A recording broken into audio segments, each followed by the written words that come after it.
Or you are young, you are in your 20s, maybe not, maybe you are in your late teens, probably 18, 19, and the reality is setting in and things are hitting you left, right, front, back, up, down, and you are beginning to ask yourself if you've been lied to all along, if you've been deceived all along, if your education is indeed important, if the things you ordinarily held as treasurable, the things you held as important as you ordinarily claimed them to be, or you were told indeed that these things were that important.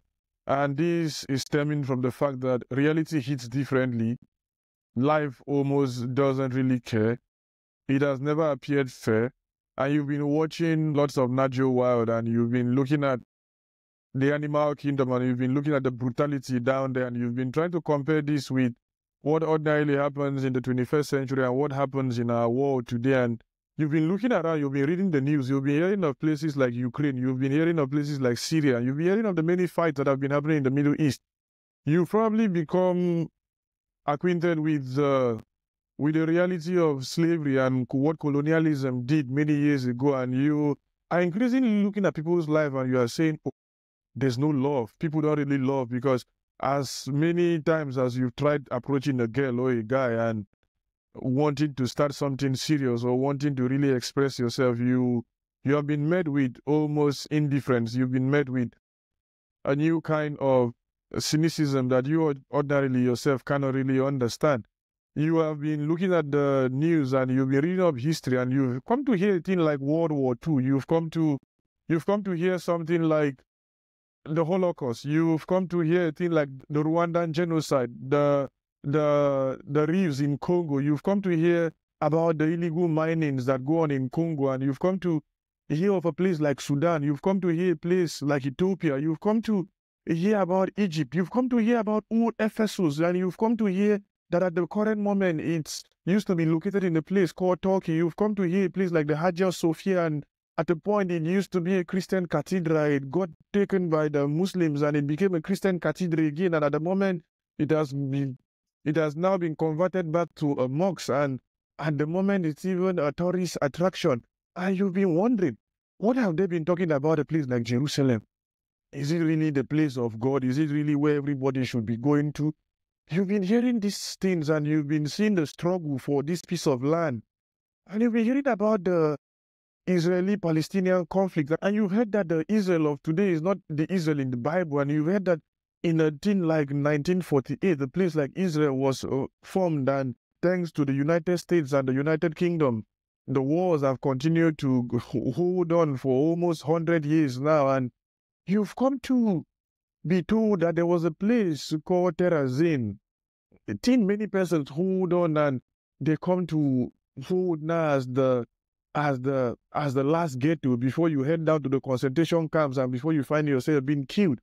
You've heard of someone like Saddam Hussein, and you've heard how he died. You've heard of someone like Gaddafi, and you now begin to have faint ideas of how he was haunted and the real reason why he was haunted and why he was killed. You've probably come to hear of someone like Robert Mugabe, and you like ask yourself, what really did this guy do? And you've heard of someone like Lumumba, Patrice Lumumba, different from the current Lumumba we have, but all from the same region. One Lumumba, the current PLO Lumumba from Kenya, and then the Lumumba of 1963 from Congo. And you've been asking yourself, what really happened? How did it happen that the Belgians and the Americans found their way to ordinarily get to kill such a man? And why did he die? You've probably heard of the Congo, but you ordinarily don't really know what ordinarily goes down there or what ordinarily went down there. You've come to hear of colonialism on different fronts. You've come to hear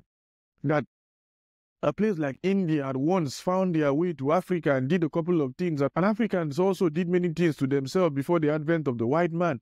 You probably have come to hear of King Afonso, and you've come to ask yourself, what even led him to start speaking Portuguese, and what ordinarily led the Jesuits that came down there and the Franciscans that came down there to do the things they did, and how they changed, and how many persons came, and how traits ordinarily changed. You've come to hear a thing like Joseph Conrad's Heart of Darkness, and you've been asking yourself, Was Conrad really talking about the whites and their hearts of darkness who lived in Congo and around that region? Or was he really talking about the heart of darkness of Africans having hearts of darkness? Or probably will you want to forgive him as many persons get to forgive Hegel and his phenomenology of spirit and the absolute spirit hovering around and his attribution of what ordinarily made the Indians Indians and what made Africans Africans and what made Africans out of the scope of history and out of the scope of civilization. Do you really want to look at these things and really want to get to know them, or you just want to tell yourself, or you're already beginning to tell yourself, history is indeed enormous and I ordinarily have to look for a distraction here and there? Welcome to reality. That is the world we live in. The world of constant fighting, the world of constant killing, the world of privation and deprivation, the world of sorrow, misery, shame, anger, brutality, brutish behaviors, barbarism to the highest peak of it. And yet we almost do nothing. And if there's one thing we have learned from history, is the fact that we have learned nothing from history. Yeah, those stories you read and the information that probably you found your way to, or they have found their way to you, are as true as they were represented, but they were much more gorier than that. They were much more horrible than the way they get to be presented down there and the captures you get to see. So that when you look at Hiroshima, when you look at Nagasaki, and you look at the current day Japan, and you look at what ordinarily happened many years ago, you ask yourself, what if Japan had not attacked Pearl Harbor? What if on that Sunday morning, the fleet that was sent down there to bomb that harbor ordinarily just had their turn and then just went their way and did nothing? What if Einstein never discovered what would help Oppenheimer to ordinarily get the hydrogen bomb off? What if the scientists that ordinarily work at the Manhattan Project never really did what they did? What if the school Hitler was when he was a young boy was a little bit concerned with ordinarily his life and giving him a little chance as to just keep kicking him out and then just letting him go the way he went? What if his obsessions and his sexual cravings were ordinarily met one way or the other and things ordinarily didn't go the way things went? What would have been of the world? What would we have been doing at the moment? What if Europe had not gone into different factions in the first quarter of the 20th century and in the last decades of the 19th century? What if greed had not been at the forefront of things? What if the exploitation of a people by another people, like we saw in India, like we saw in Africa, like we saw in Indonesia, what if things like that never happened? What if the Portuguese never found their way to Congo or found their way to Rwanda? What if the Belgians had stayed at bay? What if King Leopold had just been on his own and did almost nothing? What if the world ordinarily was just a good place? I'm sorry, my dear. There's nothing to show that the world is that good. There's nothing to show that the world has been that good. There's everything to show through history that we are capable of repeating and making things worse. But there's also hope that we indeed can make things better. Because there have been times, just like punctuations in long sentences, where we've come to experience peace as never before. Where we've come to experience peace and experience cordial relationship across boards than used to be the case in different epochs. I call them punctuations because they are indeed punctuations. I call them punctuations because they are very brief.